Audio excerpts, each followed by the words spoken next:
जय भीम। मैं शालिनी और आप देख रहे हैं अंबेडकर नामा। जाति का विनाश के पिछले एपिसोड में हमने चर्चा करी थी कि क्यों किसी भी सुधारक को या किसी तर्कशील विचार को जाति के विनाश के बाबत आज तक सफलता नहीं मिली है।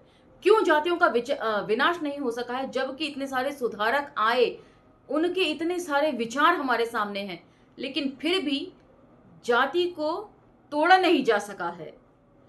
यदि आपका ये एपिसोड मिस हो गया हो तो आप स्क्रॉल डाउन करके पिछला बल्कि 2 एपिसोड आप सुन सकते हैं, क्योंकि हमने पिछला टॉपिक जो है वो 2 एपिसोड्स में कवर किया था, तो आप उन दोनों को ही सुन सकते हैं।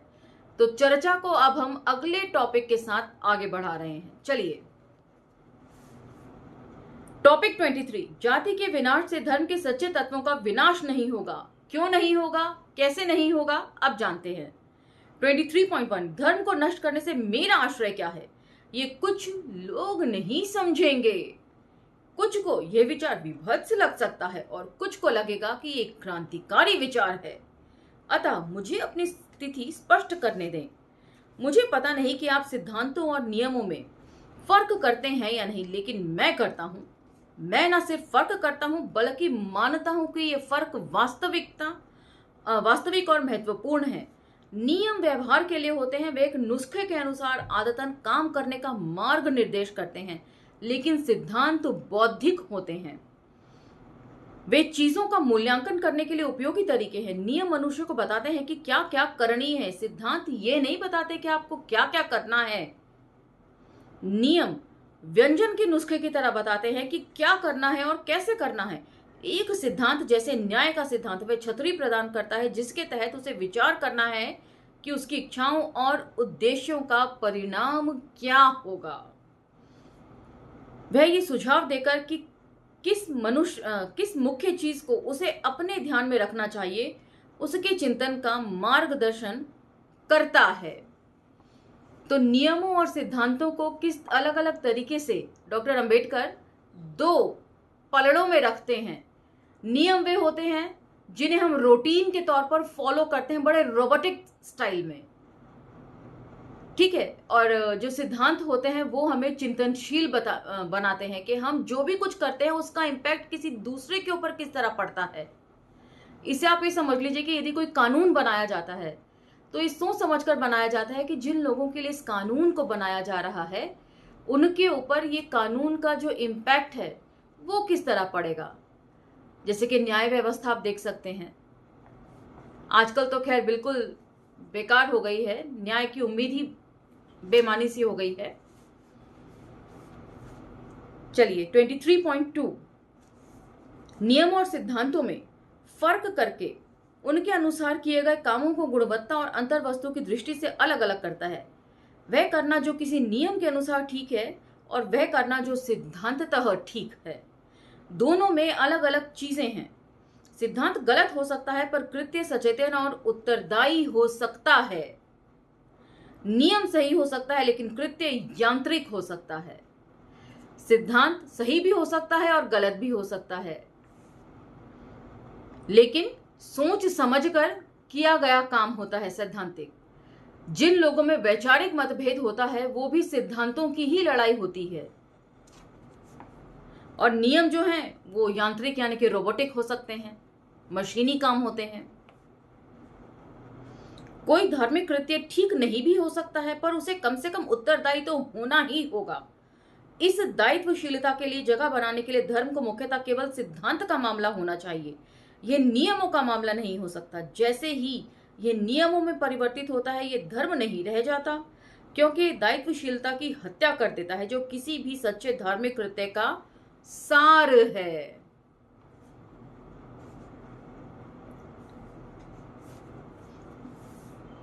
23.3, यह हिंदू धर्म क्या है।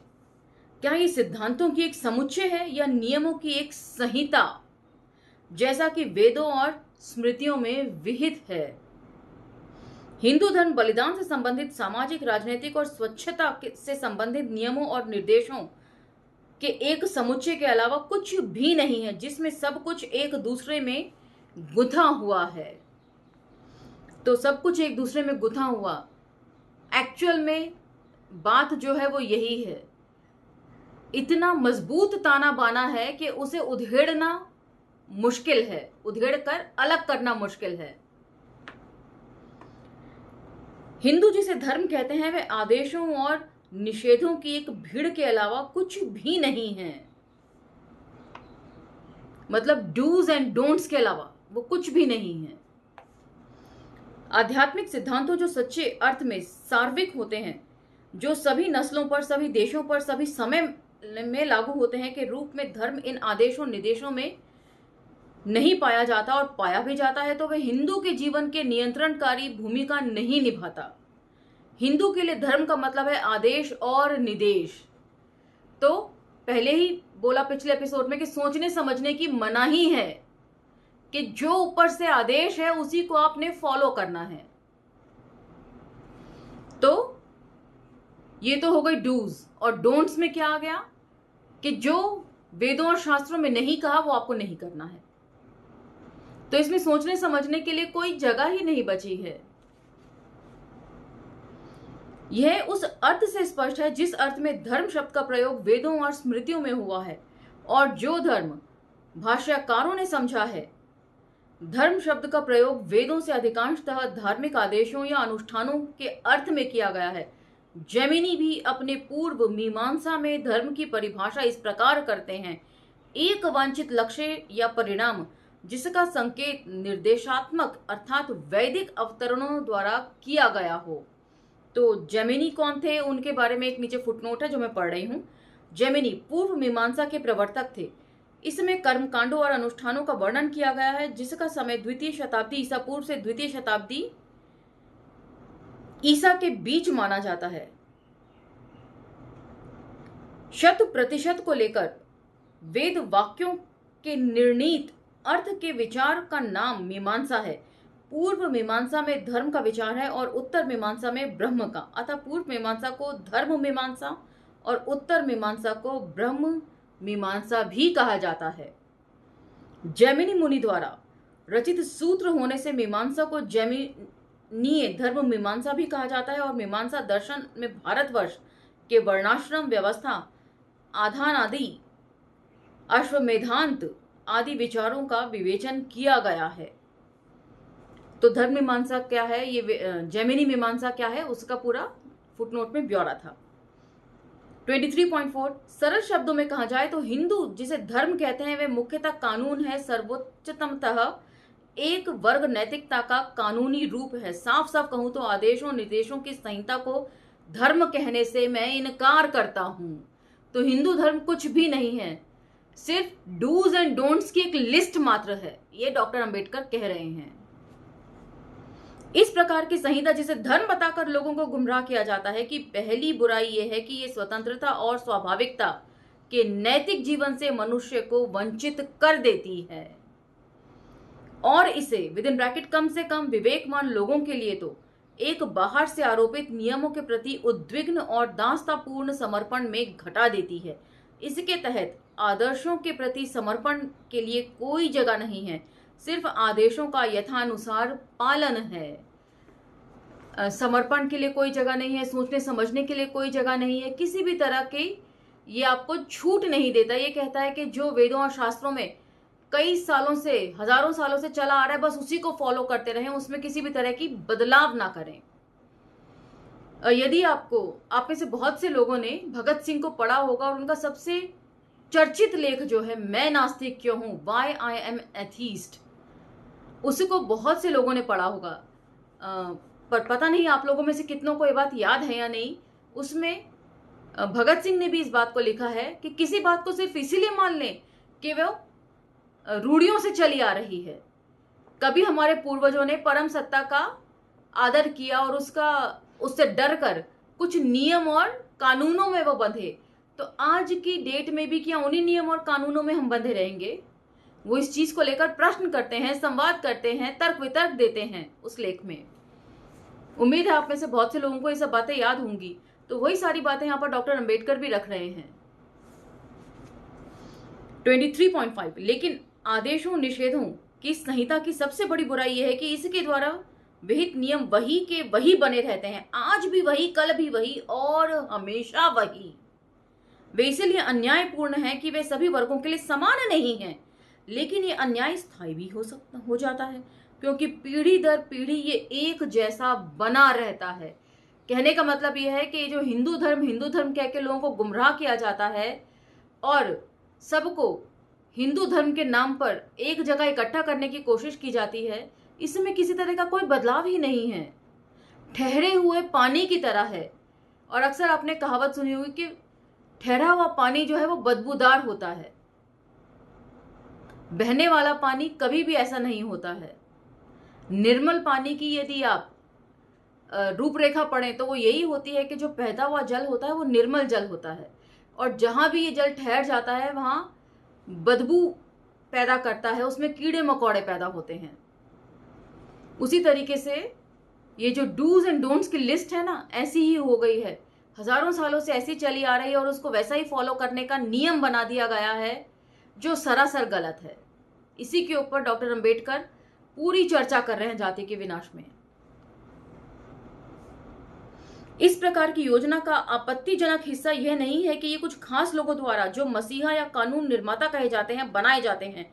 इस प्रकार की योजना का आपत्तिजनक हिस्सा यह है कि इस संहिता को अंतिम और अपरिवर्तनशील चरित्र का बना दिया गया है कि कभी बदल नहीं सकती। समय के साथ जब हर चीज बदलती है तो ये क्यों नहीं बदल सकती? ये एक छोटा सा सवाल है जो डॉक्टर अंबेडकर शायद उठाते हैं हर जगह।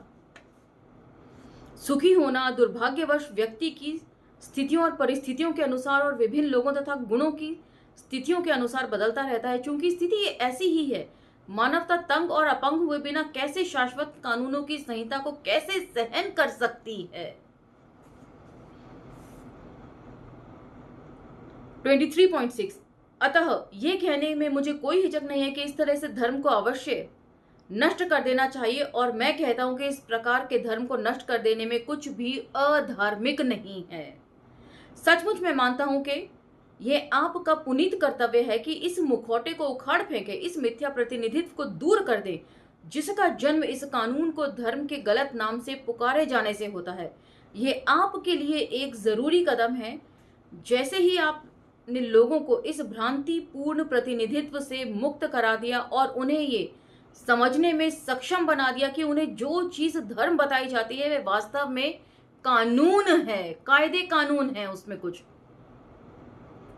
आप इस स्थिति में आ जाएंगे कि इसे संशोधित करने या समाप्त करने की मांग कर सके। तो इसीलिए हजारों सालों से पढ़ने लिखने के अधिकारों से वंचित कर रखा है कि पढ़ लिख जाएंगे तो गजब ढाएंगे।